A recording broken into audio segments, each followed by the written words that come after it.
dia a todos. Vou botar aí. Oh, meu Deus. Toma agora, hein? Bom dia a todos. Aos pais, meus parabéns. A todos vocês. Ontem eu recebi uma carta do meu filho no colégio, dos dois, mas eu queria receber uma cartinha do Joaquim. Meu herói não tem capa, não usa capa, ele diz.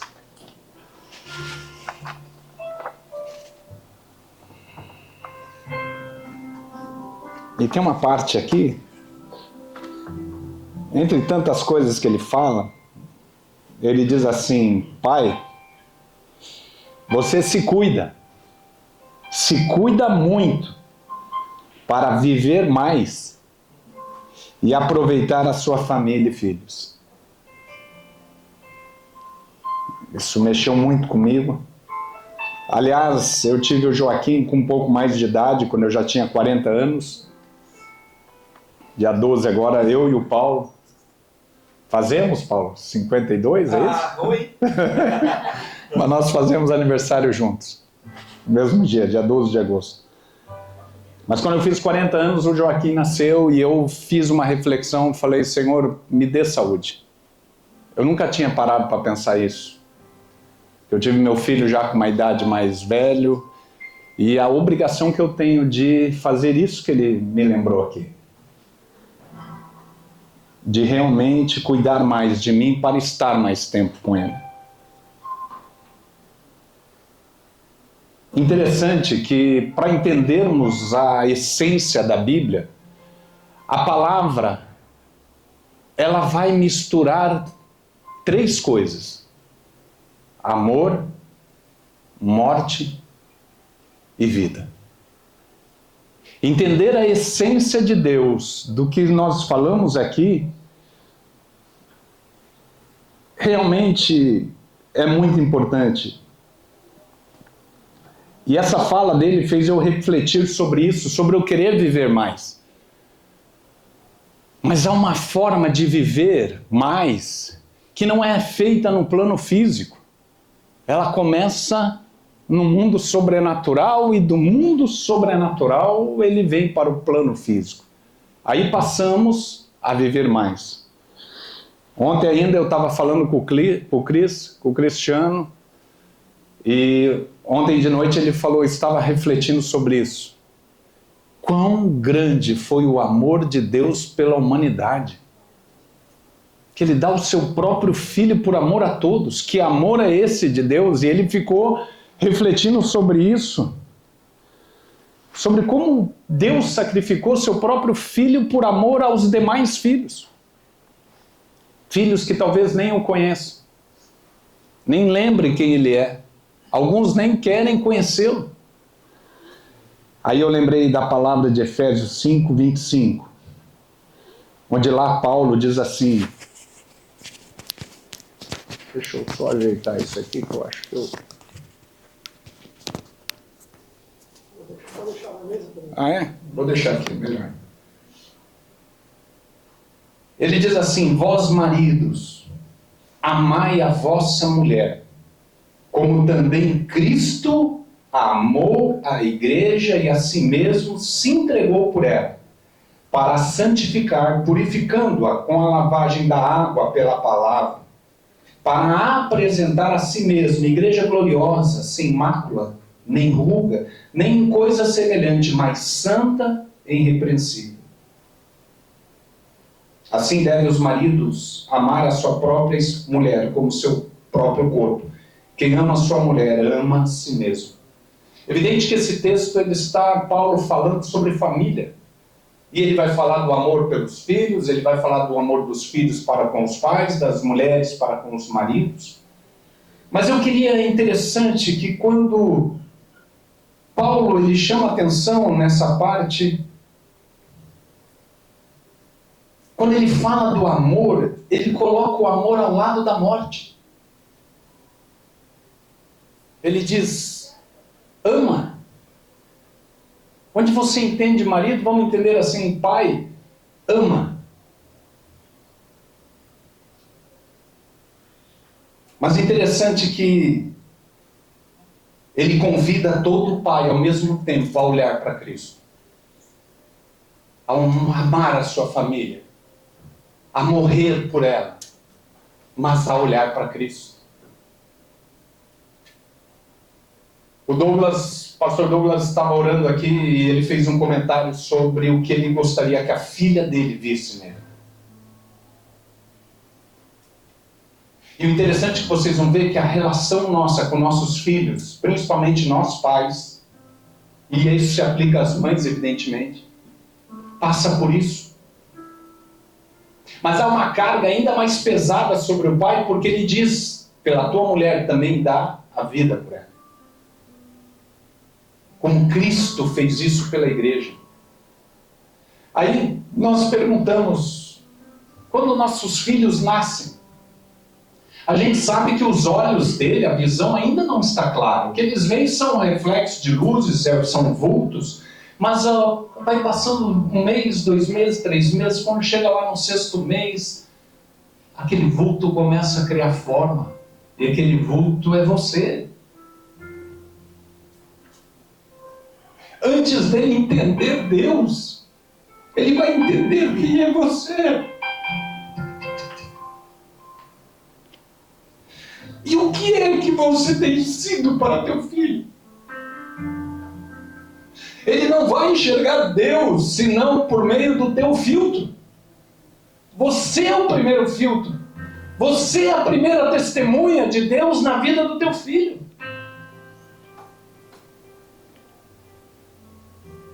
É aqui que entramos naquilo que o Cris estava falando comigo. O tamanho do amor de Deus por todos nós. Lá em João 3,16, uma palavra que quantos de nós já repetimos isso quantas vezes?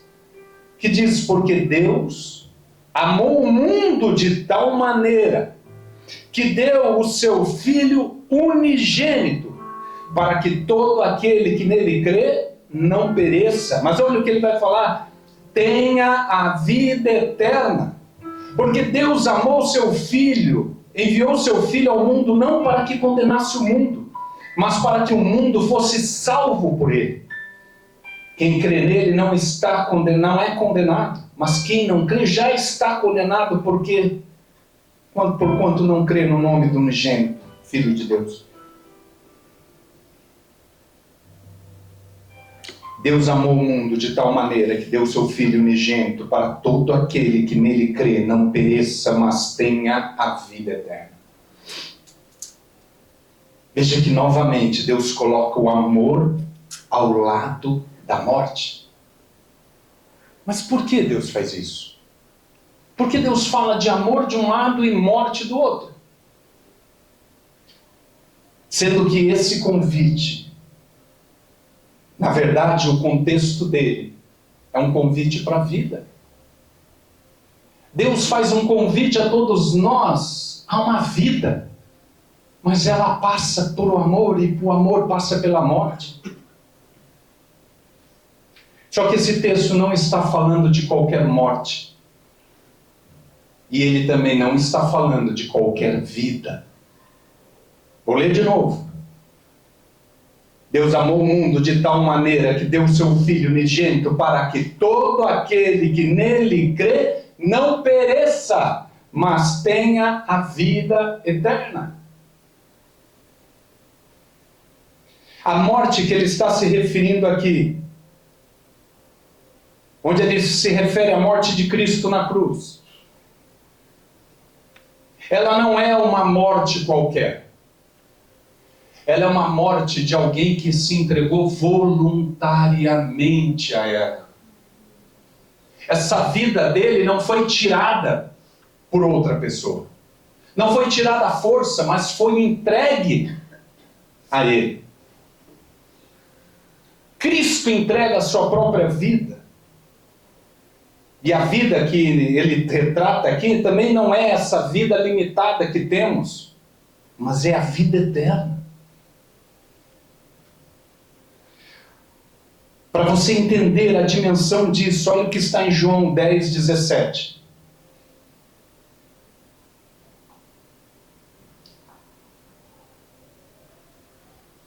João 10, 17 diz assim, não, vamos ler o 10, não, vamos ler o 17. Por isso, o Pai me ama, Jesus falando, porque eu dou a minha vida para tornar a tomá-la. Ninguém me tira de mim, mas eu de mim mesmo a dou. Tenho poder para dar e poder para tomá-la de volta. Esse mandamento recebi do meu Pai. Cristo voluntariamente o deu a nós, a sua vida. Ele se entregou a nós. Cristo morre voluntariamente, isso não é arrancado dele, ele se entrega. Por isso ele diz para Pilatos, se o meu reino fosse desse mundo, aqueles que pertencem ao meu reino viriam para me tirar, eles não me entregariam nas tuas mãos. Jamais eles permitiriam que alguém me entregasse às tuas mãos. Porque Jesus está dizendo, eu estou me entregando voluntariamente. Ninguém está me forçando. Só que olha o que ele diz em João 10, 10. Um pouco antes, quando ele fala no 17. Ele diz assim, o ladrão, ele não veio senão a roubar, a matar e a destruir. Eu, Cristo, vim para que tenham vida e a tenham com abundância. Eu sou o bom pastor. O bom pastor dá a sua vida pelas ovelhas. Mas o mercenário, que não é pastor, nem de quem não são as ovelhas, olha só, de quem não são as ovelhas. As ovelhas são filhos de outros. São famílias de outros. Vira o lobo e deixa as ovelhas e foge. E o lobo as arrebata e dispersa. Ora, o mercenário foge porque é mercenário e não tem cuidado com as ovelhas. Eu sou o bom pastor e conheço as minhas ovelhas, e das minhas sou conhecido. Assim como o Pai me conhece a mim, também eu conheço ao Pai e dou a vida pelas ovelhas. Olha o que Jesus fala. Jesus ele veio falar, olha o que ele diz lá no 10 de novo. Eu vim para que tenham vida. E esta com abundância. É uma vida diferente da que nós conhecemos no plano humano. É uma vida que começa no céu e se apresenta nessa terra. Por isso da oração do Pai Nosso, quando ele diz, Pai Nosso que estais no céu. O que ele vai falar sobre o reino de Deus? Venha a nós o vosso reino. É o reino de Deus se manifestando na nossa vida. E o interessante é que nesse contexto, Jesus ele vai comparar, ele vai fazer uma comparação do pastor, da boa ovelha, que cuida das suas ovelhas, que são suas, e ele entende que elas são suas. Ele entende a responsabilidade que ele tem com essas ovelhas. Ele entende a responsabilidade que o pai tem com os seus filhos. Porque são deles. E ele compara isso com o mercenário. Ele compara isso com o lobo. E ele diz que o ladrão é aquele que vem simplesmente para matar, roubar e destruir. Ele diz também que existe o mercenário, que foge quando ele vê o lobo vindo para tragar a sua família. Ele simplesmente foge, covarde. E deixa a sua família ser destroçada pelo lobo, pelo ladrão. Ele diz, eu sou diferente. Jesus, quando ele fala da sua voluntariedade, que ele se apresenta de forma voluntariedade, é aqui que está o grande amor. Porque Jesus se apresenta para se colocar no lugar do outro, no lugar da humanidade. Jesus se apresenta como bom pastor, Ele se apresenta. É nessa voluntariedade de entrega que se revela o amor. Cristo, portanto, ele está apresentando uma dualidade de comportamento. Ele, de um lado, está mostrando aquele que rouba, mata e destrói. Destrói a sua própria família. Nós temos homens hoje que fazem isso, que na verdade não ligam para a família que tem. Homens que amam seu próprio projeto de vida individual. Homens que não são capazes de sacrificar a si mesmo o mero desejo que tem por amor à sua família. Homens que se entregam às mínimas seduções do mundo, que são passageiras, e não olham o que eles estão deixando em casa. Homens que voltam pesado. Quantas vezes ouvi isso de homens? Homens que têm uma vida dupla, que têm uma outra família escondida, que têm um outro relacionamento paralelo, e eles mesmos falam, é com peso que eu volto para casa porque o pecado é pesado, a culpa é pesada. Se não é de um outro relacionamento, homens que traem a sua família por si mesmo, pelo seu próprio ego, porque tem homens que são tão vaidosos que eles se enxergam apenas a si mesmos. Eles não são capazes de trocar um sacrifício de um projeto pessoal por um projeto familiar, por um projeto com aqueles, preste atenção, que Deus entregou às suas mãos. Olha o quanto isso é sério. Homens em que a palavra está dizendo, esses são como os covardes. Porque a partir do momento que você é omisso na tua casa, o lobo lá fora, ele vem e devora quem é a tua família. Porque tu é covarde. É assim que a palavra nos trata. Trata a mim, Álvaro, a cada um de vocês. Deus está nos chamando para isso. E olha o que a palavra vai dizer, o quanto ela é dura nesse ponto. 1 João 2,15, 17, diz assim: não ameis o mundo, nem o que no mundo há. Se alguém ama o mundo, o amor do Pai, olha o que a palavra vai dizer. O amor do Pai não está nele. Porque o amor de Deus não se separa de uma coisa chamada morte.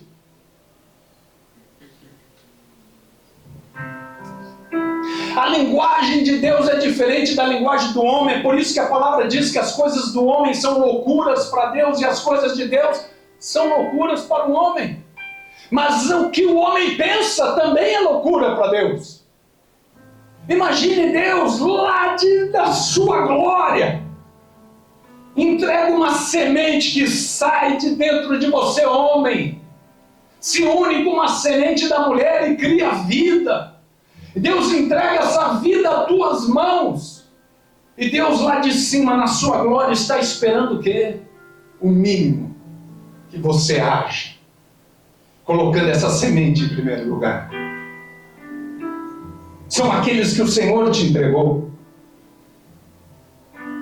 Olha o que ele diz no 16, no versículo 16, lá de 1 João 2.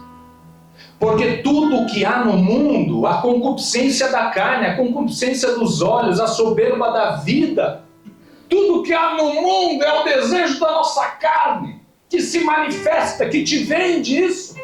Projetos que são do homem, mas não são de Deus para a tua vida. Caminhos que não foram desenhados pelo Senhor. E o mundo passa. Olha o que a palavra fala. Homem, olha para o espelho e veja o quanto você já envelheceu. Olha para trás e veja quantos passos você já deu.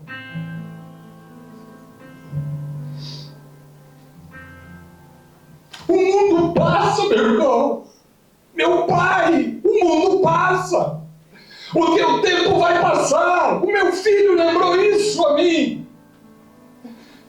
Pai, você está envelhecendo. Pai, cuida de você.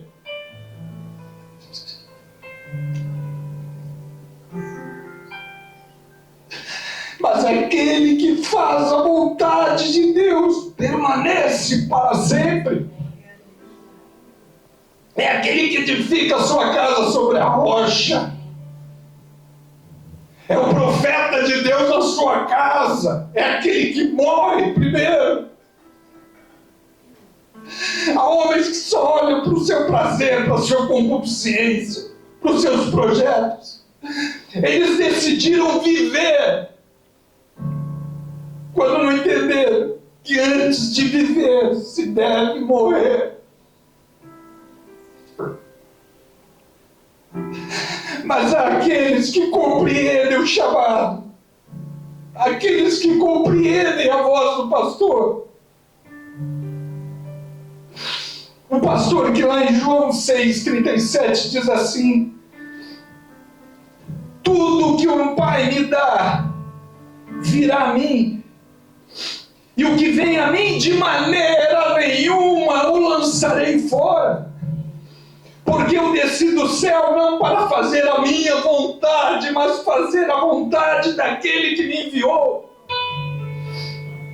E a vontade do Pai que me enviou é esta: que nenhum de todos aqueles que me deu se perca, mas o que o ressuscite no último dia. Porquanto a vontade daquele que me enviou é esta: que todo aquele que vê o Filho e crê nele tem a vida eterna. Eu ressuscitarei no último dia. Deus está procurando homens. É isso que Paulo estava dizendo. Pai, olha para Cristo. Olha para Cristo, que é o bom pastor. Olha para aquele que olha para a sua família e ele a coberta. Ele a protege, porque são as ovelhas que Deus te entregou, Pai. É essa família. Do que adianta você viver para fora se você não entende o que é viver para dentro? O que adianta você amar projetos de vida que a Bíblia está dizendo que vão passar? Mas o projeto que não passa é esse que está vindo atrás de você, que estão seguindo teus passos, que vão olhar para você pela primeira vez e vão ver em você a maior afeição e reflexo e daquele que tem que ser testemunha de quem Deus é na terra. É neste amor que é de entregue voluntariamente a morrer todos os dias.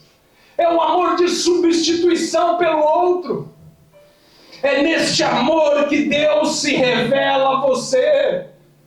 É você amando, por isso a palavra diz: se você não entendeu isso, o amor de Deus não está em você. Porque Deus ama aquele que morre por amor, aquele que se entrega por amor.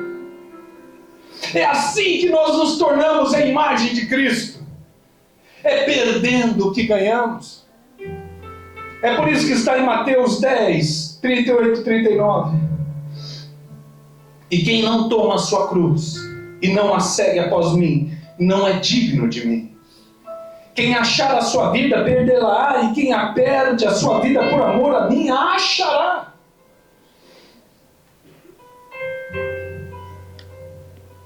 Tinha uma oração que foi escrita, agora não me lembro o século, que atribui a São Francisco de Assis.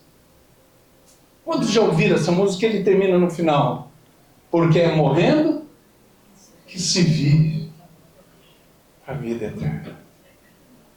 Meu pai repetia isso daqui desde pequeno. Ainda que não um texto bíblico, mas uma oração, ele falava assim para mim. Olha o que diz o final dessa oração. João 3,5.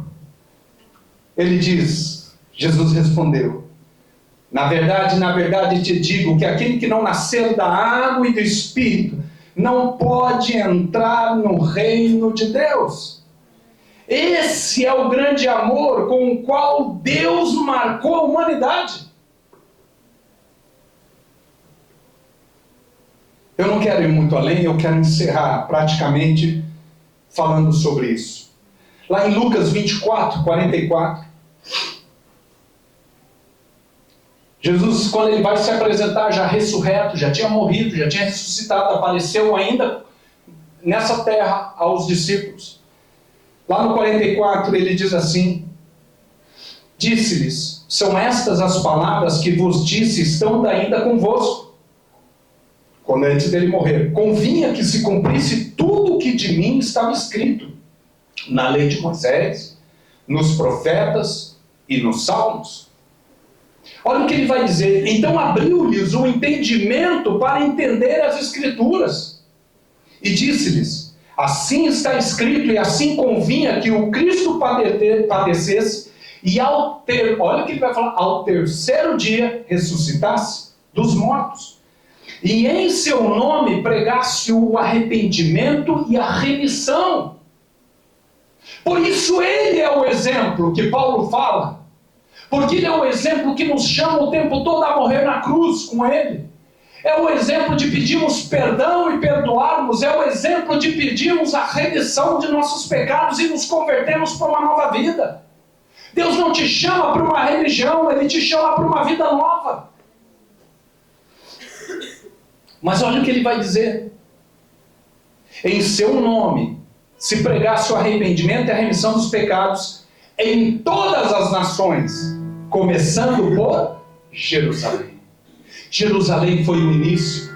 Jerusalém foi o ponto que é o sinal para toda a humanidade. Esse texto foi escrito há 2000 anos atrás, escrevendo e falando que isso seria para todas as nações, a começar de Jerusalém, essa Jerusalém que está até os dias de hoje sendo o centro da geopolítica no mundo.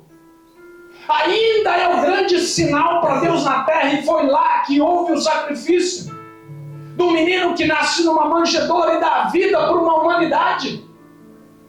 Um homem sem pecado, que ensina o caminho do que nós devemos seguir.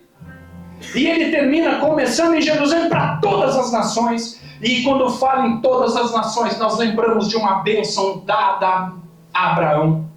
De quando Deus diz a ele, em ti serão benditas todas as famílias na terra. Se você não entendeu esse texto, Jesus está dizendo que eu sou o sinal para todos que viriam depois. Mas eu também sou o sinal de quem Moisés falava. É por isso que lá em Gênesis 2:1, eu quero ler bem rápido isso com vocês para terminar. Olha como a palavra é fantástica. Um livro escrito há 3.500 anos atrás, muito antes de Cristo.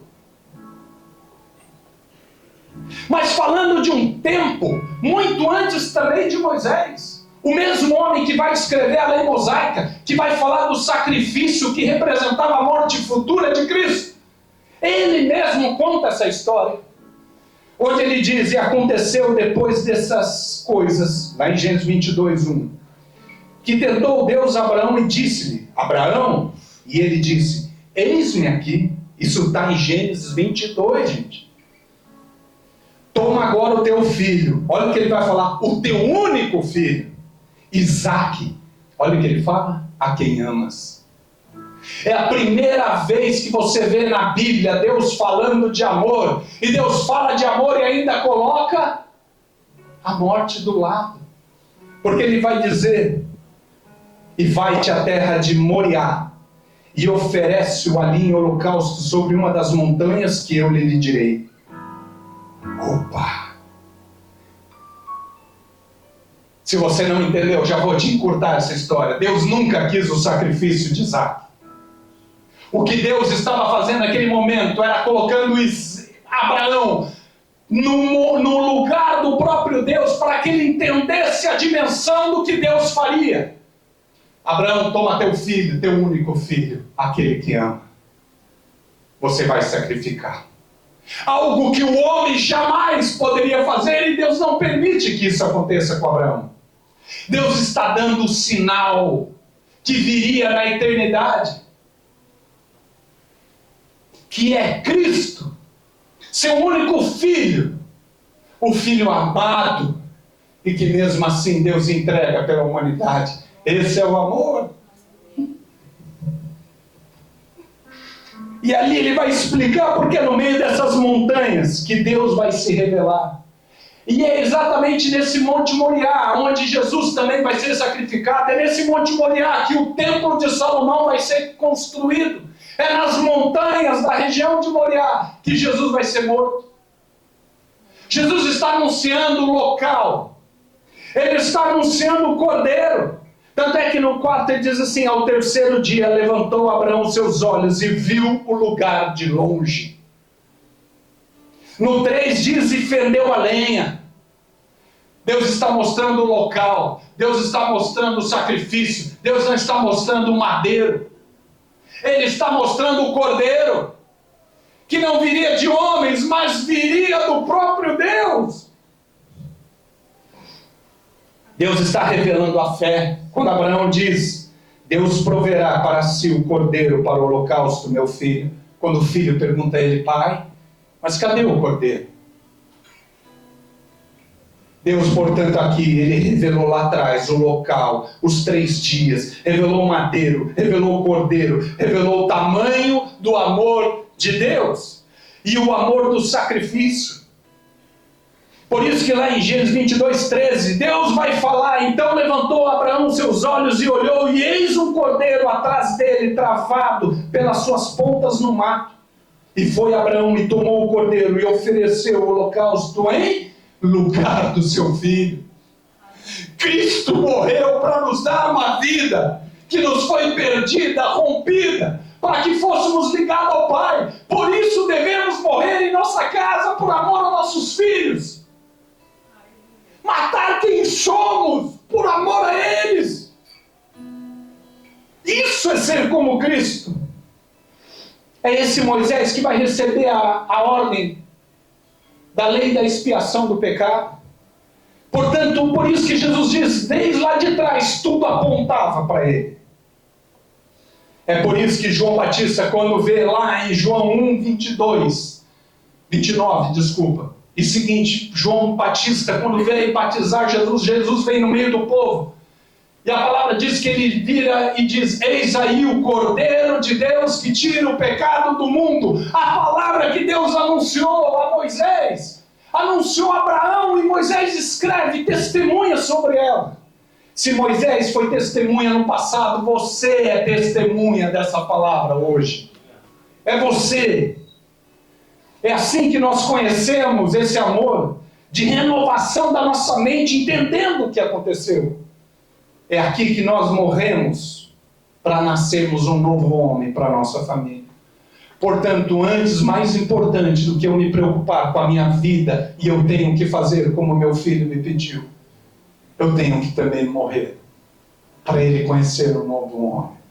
Não um Álvaro, um velho homem, mas um homem que se renova em Deus todos os dias. É por isso que em Gálatas 2:20 diz: já estou crucificado com Cristo e vivo, não mais eu, mas Cristo vive em mim.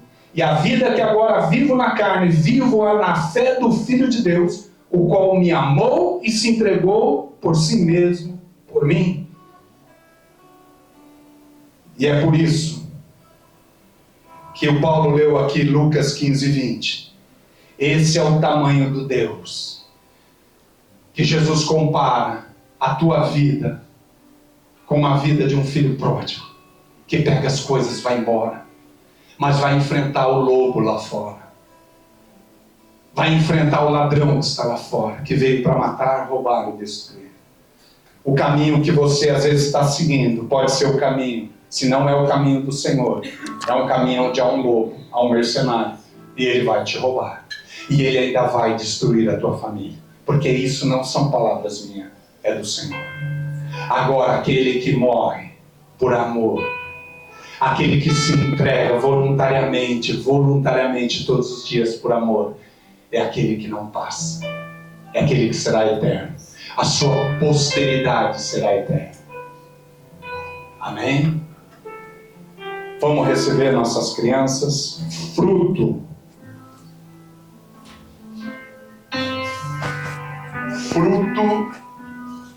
do que o Senhor nos entregou.